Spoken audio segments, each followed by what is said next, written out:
Assalamualaikum warahmatullahi wabarakatuh. Bismillahirrahmanirrahim.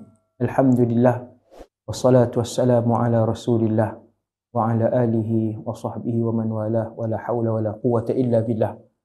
Tuan-tuan, para pendengar yang dirahmati Allah sekalian, selamat datang ke rancangan Tashihul Mafahim. Pembetulan kepada sebahagian kefahaman songsang yang berada dalam masyarakat. Dah sampai ke siri 22. Alhamdulillah, pujian bagi Allah. Tajuk kali ini adalah konsep tabarruk. Tabarruk tu maksud dia apa? Adakah diajarkan oleh Rasulullah dan salafus salih? Tuan-tuan, para pendengar umat Rasulullah yang dikasihi sekalian, tabarruk ni mai daripada perkataan al-barakah, keberkatan. Berkat ni ada yang nampak, ada yang maknawi. Berkat. Dari segi bahasa, berkat ni tambah pertumbuhan kebaikan dalam satu perkara. Itu dari segi bahasa. Ada yang zahir, ada yang maknawi. Berkat. Kalau yang zahir ni macam Nabi masukkan tangan baginda ke dalam makanan, kemudian Nabi duduk keluar makanan tu sampai cukup untuk 1000 orang makan. Bekas kecil je. Berkat. Benda yang nampak, yang zahir, makanan. Sallallahu alaihi wasallam. Berkat. Kalau yang maknawi ni pula macam berkat masa kita. Ada orang 1 jam, Allah berkat masa dia, 3 kerja dia boleh buat. Orang lain yang sama 1 jam, 1 pun tak habis. Kurang keberkatan masa.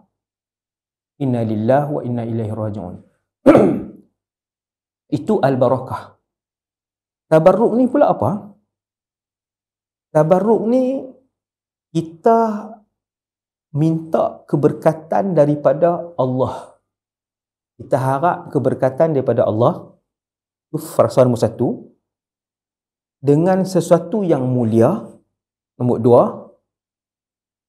2. Menurut pandangan Allah. 3 benda ni, tuan. Apa itu tabarruk? Kita minta dan mengharapkan keberkatan dari Allah, bukan makhluk. Bukan daripada orang soleh. Bukan daripada sesuatu. Kita harap berkat tu daripada Allah. Kita berdoa berkat tu daripada Allah dengan sesuatu yang mulia. Ni yang melalui apa tu? Kita minta daripada Allah keberkatan melalui apa? Melalui Rasulullah, melalui orang soleh, melalui berkat siapa bagi? Allah. Minta keberkatan, mengharap keberkatan daripada Allah melalui sesuatu yang mulia. Seperti Rasulullah, seperti orang-orang soleh, sesuatu yang mulia. Nombor 3, dalam pandangan Allah. Maksudnya pada pandangan Allah. Yang benda yang mulia tu pada pandangan Allah. Contoh, Allah Ta'ala kata Hajar Aswad tu mulia. Allah yang sebut Hajar Aswad tu mulia. Maka boleh tak pergi bertabarruk dengan Hajar Aswad? Kita pergi pegang Hajar Aswad. Nak ambil berkat. Pegang, cium, nak ambil keberkatan. Maka jawapan dia, boleh. Sebab ketika kita memegang Hajar Aswad, cium Hajar Aswad, kita mengharapkan keberkatan daripada Hajar batu tu ke daripada Allah. Harap keberkatan daripada Allah. Melalui sesuatu yang mulia, iaitu batu Hajar Aswad tu, benda yang mulia. Siapa kata mulia? Dalam pandangan Allah. Maka itu tabarruk yang dibenarkan oleh hampir semua ulama Ahlus Sunnah wal Jamaah. Lagi saya akan bacakan fatwa-fatwa dalam Malaysia. Kita baca sikit je, 5-6 macam tu lah fatwa-fatwa. Tak baca semua. Maksudnya hampir ke semua negeri dalam Malaysia telah pun berfatwa tabarruk ni boleh. Dia adalah amalan Ahlus Sunnah wal Jamaah sejak 1200 tahun, 400 tahun. Sejak 1400 tahun lebih yang lalu. Habis, selesai tabarruk. Nabi ada sebut dalam satu hadis riwayat Imam Ibn Hibban. Hadis ni sahih. Nabi kata al-barakatu ma'a akabirikum. Keberkatan ni ada bersama dengan orang-orang besar kalian. Keberkatan ada dengan orang-orang besar kalian. Kata Ibnu Abbas, akabir dalam hadis ni dua kelompok. Yang pertama ulama dan yang keduanya awliya, wali-wali. Ada awliya, orang soleh, dia tidak ulama tapi dia orang soleh. Boleh tak ambil berkat dengan orang soleh, awliya? Boleh. Boleh tak ambil berkat dengan ulama? Boleh. Sebab Nabi kata berkat ada dengan mereka. Boleh tak bertabarruk dengan mereka? Bolehlah. Sebab Rasulullah yang bagi tahu keberkatan ada dengan mereka. Dengan ulama, dengan orang soleh. Apa dia tabarruk?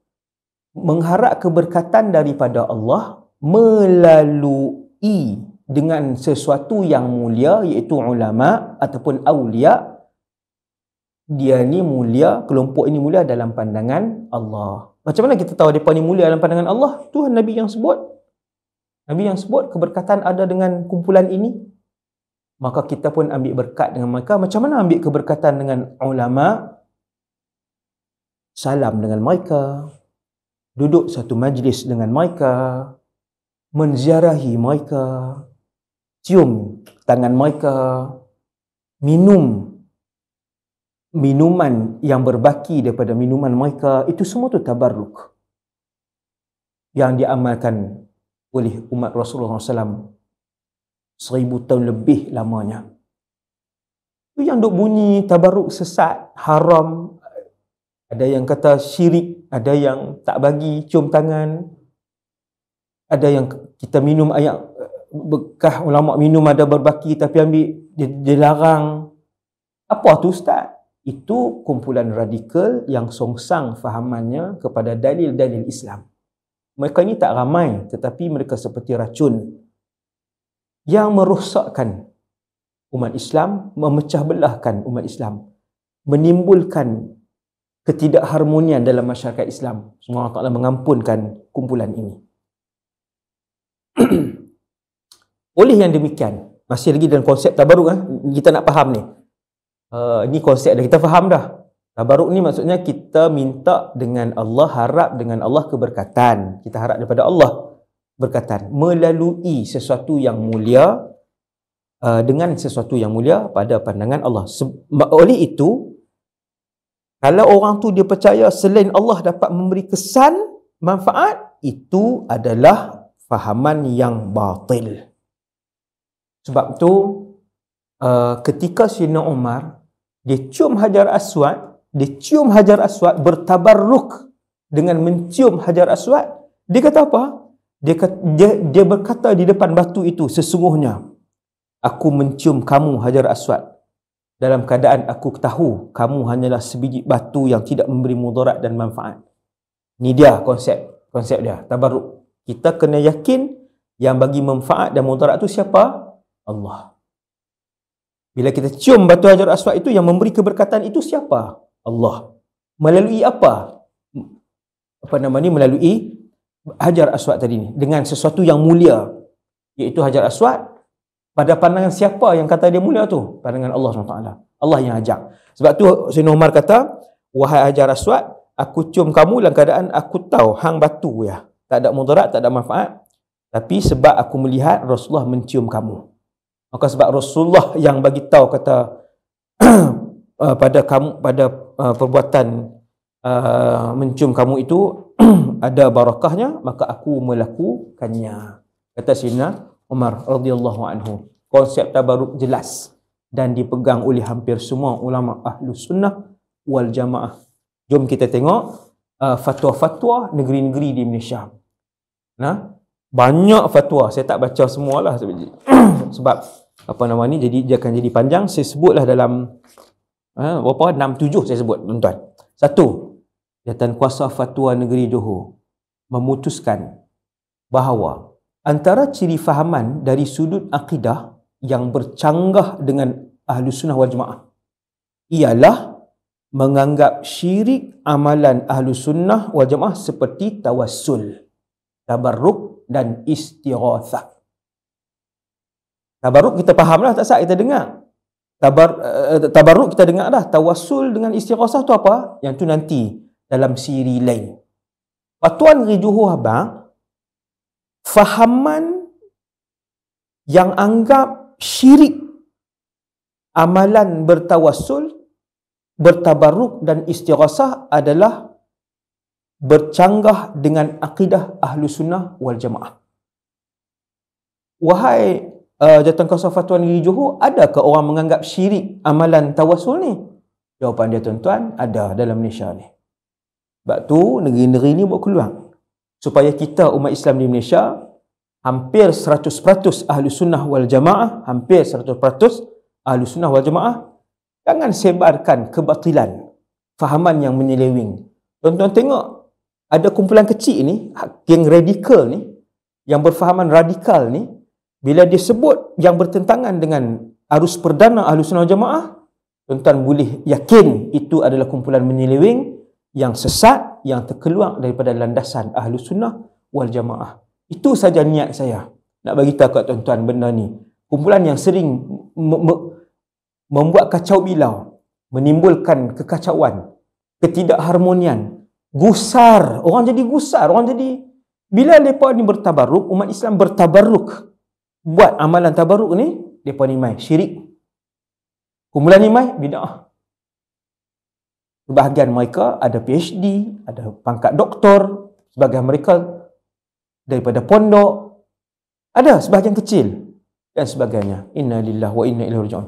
2. Mufti wilayah persekutuan menghukum amalan bertabaruk ini harus. Dia baca pendek aja, panjang kan, 56 baris kan. 2. 3. Jawatankuasa Fatwa Negeri Sembilan telah memutuskan antara kepercayaan, perbuatan dan amalan yang bercanggah dengan Ahlu Sunnah ialah menganggap syirik amalan Ahli Sunnah seperti perbuatan tawassul, tabarruk dan istighatsah, dan selawat panjang-panjang lagi lah di bawah tu.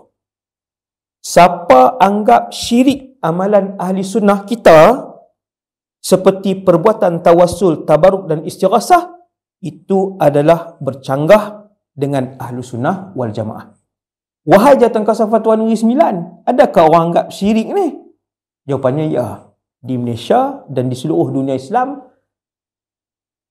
kanser ni ada. Kumpulan yang bersifat kanser ni, yang bersifat racun dalam madu ni, sikit tapi setitik boleh merosakkan madu sebelanga. Kumpulan ni, Allah Ta'ala ampunkan kita, memberi hidayah kepada mereka yang membuat kekacauan ini, untuk mereka bertaubat kepada Allah Subhanahu Wa Ta'ala. 4. Jawatankuasa Fatwa Negeri Kedah memutuskan bahawa antara ciri-ciri amalan dan fahaman yang bertentangan dengan Ahlu Sunnah wal Jamaah ialah menganggap tawassul, tabarruk dan istighatsah sebagai bid'ah. Kumpulan tadi jugalah hak racun tak sah ni. Dia kata apa? Bila umat Islam lain bertabarruk ni, dia kata bid'ah ni. Tak ada dalam ajaran Islam. Nabi dan sahabat tak buat. Tuan-tuan, dalam siri 23 insya-Allah saya akan buat main dalil, semua dalil.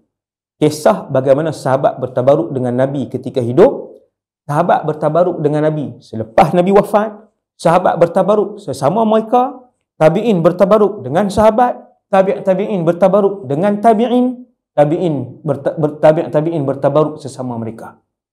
Saya buat main dalil saja, tuan-tuan, supaya menolak fahaman yang keluar tadi, kumpulan minoriti yang radikal tadi.